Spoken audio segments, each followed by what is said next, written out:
Suatu malam, Lutz melihat tempat tidur anak-anaknya terangkat dan naik turun dengan sendirinya. Seketika ia hanya panik dan kebingungan. Ia merasa tidak berdaya melakukan apapun dan ia mendapati sang istri melayang di atas ranjang.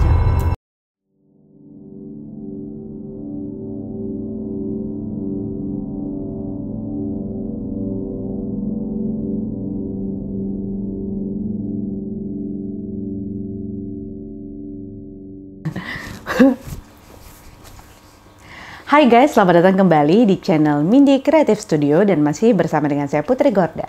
Hari ini saya akan membawakan kisah horor yang menurut saya menarik banget dan ini adalah based on true story. Jadi seperti apa ceritanya? Yuk kita saksikan bersama-sama. The Amityville Horror. Ini adalah sebuah rumah besar dan megah bergaya kolonial Belanda yang berposisi di tepi danau. Lokasi rumah ini tepatnya ada di 112 Ocean Avenue, Amityville, New York. Awalnya rumah ini hanya sebatas rumah megah pada umumnya dan tidak banyak orang yang tahu. Hingga suatu peristiwa pembunuhan terjadi di dalamnya yang kemudian rumah ini mendadak menjadi pusat perhatian warga New York. Pada tahun 1974, tepatnya 13 November, sekitar pukul 18.30, Ronald Butch DeFeo Jr. tergesa-gesa dan panik mendobrak pintu Henry's Bar dan melayangkan berita kepada pengunjung bar, yaitu ada berita buruk. Seseorang telah menembak ibu dan ayahku, katanya. Dengan panik dan dengan tergesa-gesa, seperti yang dikutip dari situs New York Daily News. Kehebohan ini pun terjadi. Orang-orang sontak bergegas dari tempat nongkrong itu dan segera menuju ke lokasi.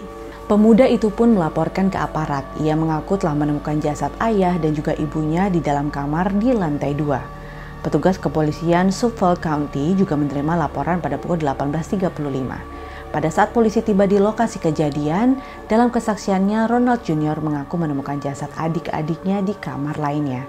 Total korban berjumlah 6 orang, yaitu Ronald J. DeFeo umur 43 tahun, istrinya Louise 42 tahun, kemudian 2 anak laki-laki John and Mark yang masing-masing adalah 9 dan juga 12 tahun, serta 2 putri mereka yaitu Allison 13 tahun dan juga Dawn 18 tahun, dan semuanya mempunyai luka tembak.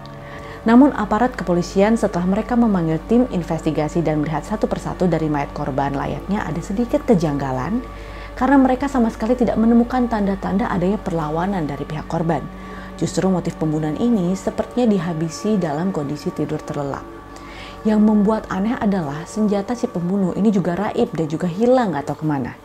Setelah pengujian postmortem dilakukan, para korban dinyatakan telah meninggal dunia setidaknya sejak pukul 7 pagi. Ronald DeFeo Jr. menjadi satu-satunya anggota keluarga yang selamat dari serangan tragis tersebut. Dari situlah mulai banyak pesan-pesan simpati dari masyarakat mengalir kepada pemuda yang satu ini, di mana mereka sudah melihat bahwa ia telah kehilangan seluruh anggota keluarga sekaligus. Namun setelah 2 hari kemudian tiba-tiba polisi mendatangi rumah itu dan menggiring Ronald untuk dibawa ke kantor polisi. Setelah diinterogasi selama 20 jam, Ronald Jr. kemudian mengakui bahwa ialah yang menembak ayah, ibu, dan juga adik-adiknya. Kala itu motif pembunuhan belum diketahui karena menurut penyidik setempat keluar dugaan bahwa Robert itu ingin mendapatkan harta keluarga. Namun ia membantah. Ia justru menepis dugaan tersebut dengan alasan tidak masuk akal. Ia bilang bahwa sebenarnya ada suara di dalam rumah itu yang membuatku melakukannya. Suara apa ya kira-kira guys ya? Mungkin hantu, roh, jin, atau setan? Gak ada yang pernah tahu. Karena memang kasus tersebut diwarnai dengan penuh sejumlah keanehan. Walaupun pelaku tidak menggunakan senjata yang dilengkapi dengan peredam, anehnya tidak ada satupun dari tetangga yang mendengarkan bunyi letusan senjata. Setelah pengacara menyatakan dengan dalih penyakit jiwa, hal tersebut tidak digubris oleh hakim. Ronald Butch DeFeo Jr. dinyatakan bersalah atas 6 dakwaan pembunuhan tingkat 2 yang masing-masing dijatuhi hukuman selama 25 tahun hingga penjara seumur hidup.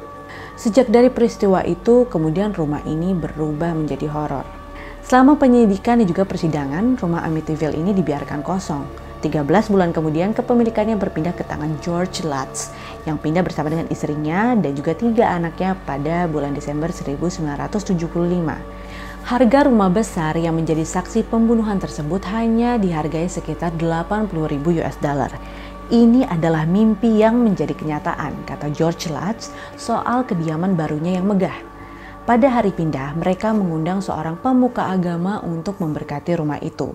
Kata Lutz, tamunya ini mengaku ada sesosok tangan tak kasat mata memukulnya tiba-tiba di ruang menjahit. Pemuka agama itu, tambah Lutz, juga mendengarkan suara tanpa sosok tubuh yang mengatakan, "Pergi dari sini." Entah dari mana dan siapa yang mengucapkan kalimat itu. Ia pun melaporkan ketika berada di rumah tersebut ia mengalami perasaan aneh, mirip gejala flu dan tangannya tiba-tiba mengeluarkan darah secara nyata.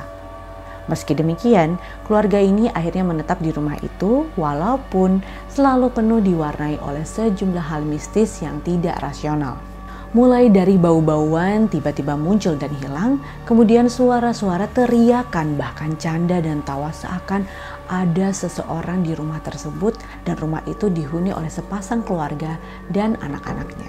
Seperti dikutip dari ABC News, ia sering mendengar pintu depan rumah terbanting pada saat tengah malam selama berhari-hari dan tidak ada hawa hangat di rumah tersebut. Lutz mengaku membiarkan perapian tetap menyala agar rumah tidak dingin menggigit. Namun, keesokan harinya ia justru mengaku telah menemukan zat misterius mirip lendir yang berjatuhan di karpet saat terbangun di pagi hari. Menurut pengakuan Lutz, suatu hari ia melihat istrinya tiba-tiba berubah parasnya menjadi perempuan sepuh yang wajah dan rambutnya serta kerutannya mirip dengan nenek-nenek berusia 90 tahun. Dan yang membuat aneh, kenapa segala keanehan terjadi selalu dimulai pada pukul 3.15 dini hari dan kejadian itu berlangsung hampir setiap hari, bertepatan dengan waktu diperkirakannya terjadi pembantaian keluarga tersebut. Ada kejadian yang menurut mereka puncak-puncak keanehan terjadi yaitu pada saat suatu malam Lutz melihat tempat tidur anak-anaknya terangkat dan naik turun dengan sendirinya. Seketika ia hanya panik dan kebingungan. Ia merasa tidak berdaya melakukan apapun dan ia mendapati sang istri melayang di atas ranjang. Wow, ini sungguh mengerikan ya guys, dan ini nyata banget. Dan kalau saya ini punya rumah kayak gitu, wah, bakal ngajiin tiap hari, sumpah. Serem. Nah, pada pagi harinya, tepat setelah 28 hari mereka menempati rumah Amityville, Lutz dan juga keluarganya akhirnya ngacir meninggalkan pakaian di lemari dan kulkas penuh dengan makanan. Pria itu yakin hal buruk akan terjadi jika ia tidak buru-buru pergi dan menurut pengakuannya, "Aku tak sanggup membayangkannya." Pengalaman keluarga Lutz ini menarik perhatian banyak orang. 2 bulan setelah kepindahan mereka tiba-tiba, reporter Laura Didio mengumpulkan sekelompok komunitas supranatural. Untuk membuktikan klaim tersebut, mereka menghabiskan malam di rumah itu menyisir kamar demi kamar, mencari jejak keberadaan makhluk tak kasat mata itu. Salah satu dari mereka mungkin kalian kenal adalah Lorraine Warren yang masih kita bisa ingat dalam kisah Annabelle ataupun Conjuring. Ia mengaku ketika berada di rumah itu, ia mengalami sensasi ledakan perasaan depresi yang sangat luar biasa.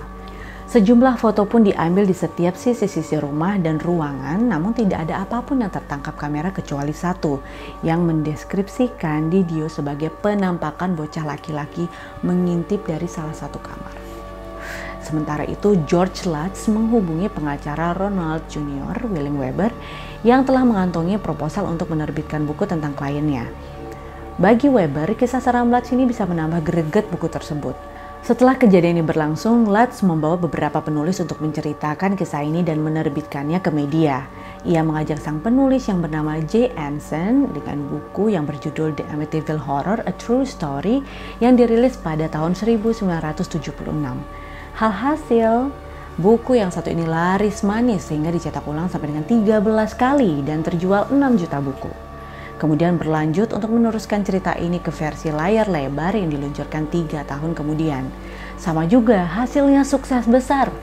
Walaupun tidak semua yang ada di buku ataupun film sama persis seperti kejadian yang dialami, namun ia mengatakan bahwa kejadian ini nyata dan apa adanya. Pada tahun 1977, seorang paranormal Hans Holzer mendatangi rumah yang dikenal angker tersebut. Ia membawa seorang medium ataupun perantara yang mengklaim bisa berbicara dengan roh. Kata Holzer, dalam kondisi tak sadarkan diri atau trance, si perantara mengatakan ada arwah kepala suku Indian yang marah karena rumah itu dibangun di situs pemakaman yang dikeramatkan. Holzer yakin Ronnie DeFeo Jr. dirasuki arwah yang murka itu saat melakukan tindakan keji. Ia juga mengatakan sang kepala suku tidak sudi pergi sebelum rumah itu dibakar dan dirubuhkan. Namun teori Holzer dianggap skeptis oleh suku Montauk di Long Island. Menurut mereka tidak ada pemakaman di Amityville. Kalaupun ada, tidak berarti kami akan merasuki tubuh seseorang, menguasai jiwanya untuk melakukan hal negatif. Itu bukan cara kami, kata kepala suku yang saat ini adalah Chief Straits Eero Cooper. Oke guys, demikianlah cerita singkat dari Amityville ini, dan tentunya kalau kalian ingin cerita-cerita horor lainnya, bantu kita dong buat subscribe, like, dan juga share supaya tim kami bisa menyiapkan cerita-cerita horor lainnya ataupun misteri serta untuk kamu. Sekali lagi terima kasih dan sampai jumpa.